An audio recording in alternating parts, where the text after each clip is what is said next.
Treat the body rigorously so that it will not be disobedient to the mind. Take a second and really let that quote from Seneca sink in. Look at your frame in the mirror. Have you traded your birthright for a comfortable decay?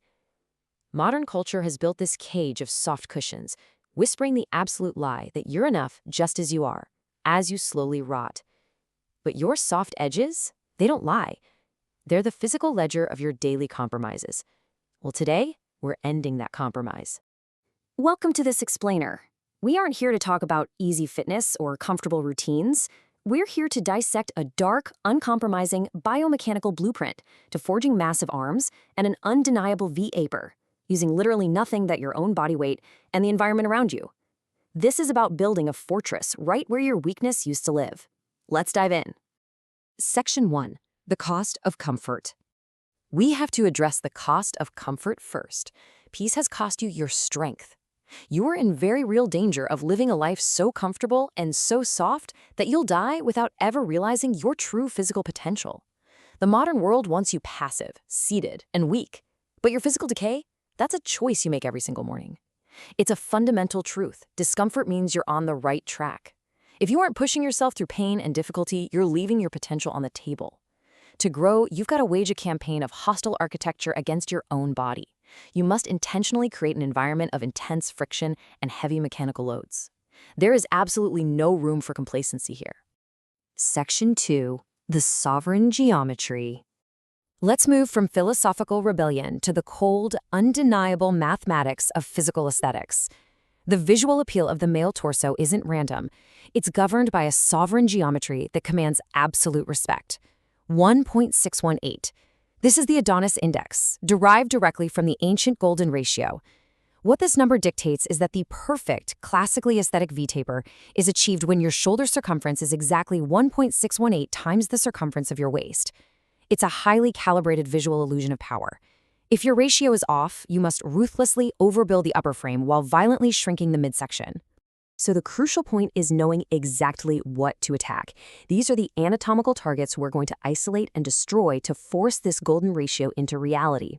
The latissimus dorsi for your sweeping width, the lateral deltoids to cap those shoulders, the biceps and triceps to ensure your arms are not the weak link in your armor, and the transversus abdominis, that deep inner corset that pulls the waist in incredibly tight. Section 3. Forging the V-taper. Let's initiate the physical work. We begin by addressing the back and the shoulders. These are the sweeping wings of your new fortress. Now, we must make a critical distinction between two common methodologies here. The hollow body pull-up is great for gymnastics and core stability, but we want pure muscular hypertrophy of the back. For that, you have to command the arched back variation. You actively arch the upper back and pull your chest completely to the bar. This hybrid horizontal vertical pull forces the lower lats and teres major into explosive growth. Stop doing half reps. You pull until your chest strikes the steel. Don't have a pull-up bar? That's not an excuse. This is the sliding floor towel pull-down. Lay prone on a slick hardwood or tile floor, place a towel under your hands, and press your body weight violently down into the floor. Use your lats to drag your entire torso forward and push it back. This brutal mechanic creates intense mechanical tension and muscle damage using only household friction. It will literally set your lats on fire. Next up, the towel door row. Loop a towel securely over a door frame. Plant your feet against the base and lean back. The instruction here is critical. Keep your elbows high as you pull yourself toward the door, aiming right for the lower chest. This high elbow position shifts the heavy mechanical load directly away from the lats and isolates the rear deltoids and mid-back, creating that dense, thick armor on your posterior chain. To cap the shoulders, you must master deficit pike push-ups. Demand that your body adapts. By elevating your hands on books or parallettes, you lengthen the lever arm and force the anterior and lateral deltoids to scream under the load of your own descending body weight. Dive your head deep between your hands. This is exactly how you build broad, unyielding shoulders without ever touching a dumbbell. Section 4. Building arms of iron. We transition now to the arms.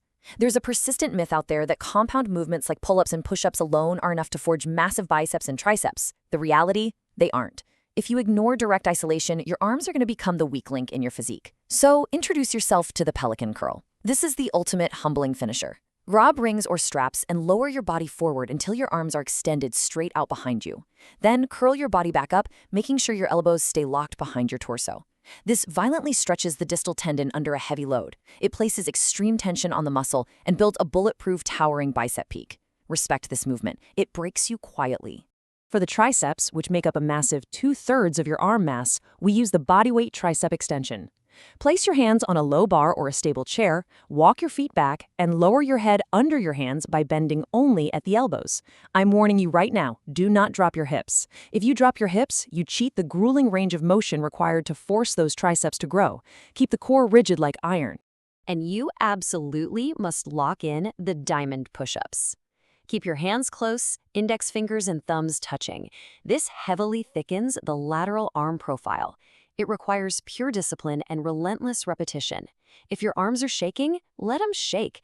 That's just your nervous system adapting to the demands you are finally placing upon it. Section 5. Forging the inner corset. Now we transition to the final, critical anchor of the V-taper. The waist. Listen, you can build the widest back in the world, but if your midsection is thick and soft, the aesthetic is destroyed. This is where your daily discipline is tested most severely. You've got to master the quadruped stomach vacuum, get on all fours, exhale completely, expelling every single breath of weakness from your lungs. Then, without breathing in, squeeze the inner corset, your transversus abdominis, and pull your belly button as far inward towards your spine as physically possible.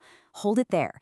This hollows the abdominal wall, shrinks the waistline, and truly reveals the stark architecture of your self-mastery.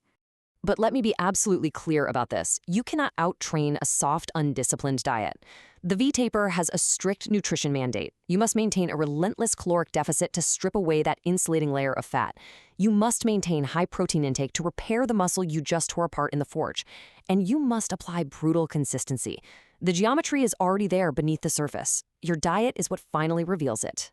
Nietzsche wrote that he who cannot obey himself will be commanded. The blueprint is laid out right before you. The mechanics, the geometry, the discipline. It requires no gym, no expensive gear, only your absolute commitment. So, I leave you with this uncompromising challenge. When you wake up tomorrow morning, who will command you? Will you choose your laziness or your will?